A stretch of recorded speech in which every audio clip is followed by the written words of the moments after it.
You open the intro email on a Monday morning. Third line down, the new hire's graduation year, and you do the subtraction before you decide to. Nobody told you what age you were supposed to be. Something in you says you're late anyway. This has a name, the social clock. A shared timetable running in your head for when a life is supposed to hit its marks, and you score yourself against it every week. You think that pressure is coming from inside you. It isn't, somebody wrote it down. There is a document with those numbers in it. Real people were asked what age a man should have his life settled by, and they agreed far more of them than you would believe. What that agreement proves about you is the whole point of this video. Think about Dev.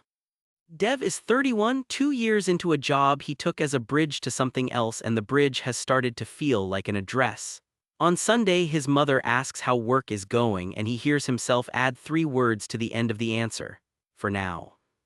On Tuesday, a colleague 6 years younger runs the client call. Dev watches. Something in his chest tightens. He cannot name it, so he calls it insecurity and drives home. On Thursday at 11 at night, he sits on the edge of the bed, phone in both hands, and types a year at the top of a blank note. Under it, 3 lines with numbers in them. Own place by 34, senior by 33, sorted by 35. He has typed this list before. The years move, the list does not.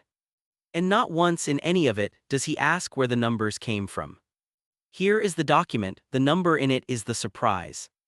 In 1965, 3 researchers published a paper in the American Journal of Sociology. Bernice Neugarten, Joan Moore, John Lowe. They asked middle-class American adults 2 plain questions. What is the best age for a man to marry? What is the best age to settle on a career? People answered, that is not the finding. The finding is that they gave the same answers. 8 in 10. More than 80% named the same 5-year window. For a man to marry, 20 to 25, then they ran it on groups sharing almost nothing with the first. Black adults in their 40s and 50s, people in their 70s in New England, same clock. Neugarten called it a network of expectations, running underneath adult life that almost nobody says out loud. So here is what Dev's chest was doing on Tuesday. It was reading. Not comparing, not spiraling, not failing to be grateful. Reading a real schedule that a real majority of real people signed and reporting his position on it accurately in the only language a body has. The feeling you have been treating as a character flaw is a measurement. It might be the most accurate thing about you all week, which raises a worse question. Who set the clock and when? The clock is real, where it was set is worse. 1965. A kitchen in the American Midwest. Formica table, radio on, a man in a short-sleeved shirt leaning over a survey card, elbows on the table. The card asks the best age for a man to be settled. He does not hesitate. He writes 24. He is not guessing. He is describing the world outside his window, and that world is the strangest decade in the entire American record. In the mid-1950s, the median age at first marriage was the lowest it has ever been. 22 and a half for men. That is not the norm. Go back to 1890 and the median man married at 26. Today he marries just past 30. So he answered honestly about a decade that was already an outlier. His answer became a rule, and the rule got handed down through parents and films and the shape of a question at a dinner table, and it landed in your head. It is a timetable printed once in 1965 and never reprinted. The trains changed, the board did not. There is a 5-minute way to find out whose deadline you are actually carrying. It is at the end. But knowing the clock is old does not stop it working.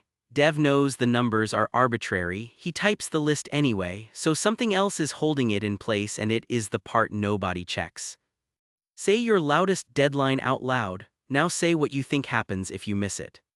Before that gets taken apart, the social clock is not a con. A shared timetable is how a large society coordinates without meetings. Without it, everyone builds the sequence from scratch with no reference class. In 2017, Marco Tosi found that Italian young adults who felt too young to leave home were measurably less likely to leave. The clock steers real behavior. It is doing a job. But a schedule only steers you if there is a penalty at the end of it. Tosi found that too. People complied when they believed a violation carried a cost. Take away the cost, and all that is left is a number you are afraid of for no stated reason. So somebody should check whether the cost exists.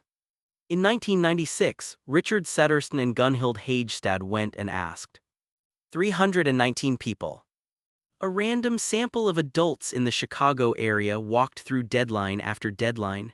Marry by, finish school by, be established by. Most of them had deadlines, almost none of them had consequences. Late timing was reported as broadly acceptable, little social tension, no real cost to the person and none to the people closest to them. Their own conclusion, flexible guidelines, not rigid rules. The clock is real, the court is empty. You have been serving a sentence nobody passed. You have the schedule, you still do not know whose it is. So tonight, the social clock is a shared timetable for when a life is supposed to hit its marks. You did not choose it and you can say that sentence to someone tomorrow. Here is the test, 5 minutes.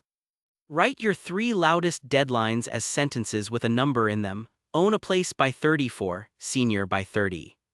For each one, name the person who gave you that number, not society. A person with a name who was in a room with you, write the name or write nothing. Then for each one, name the last person you know who missed it and write what actually happened to them, not what you fear, what happened. 2 counts out of 3, how many have a named source, how many have an observed cost. If all 3 come back with a name and a real cost, the clock you are running is genuinely enforced and this video is not about you. Most people do not get 3.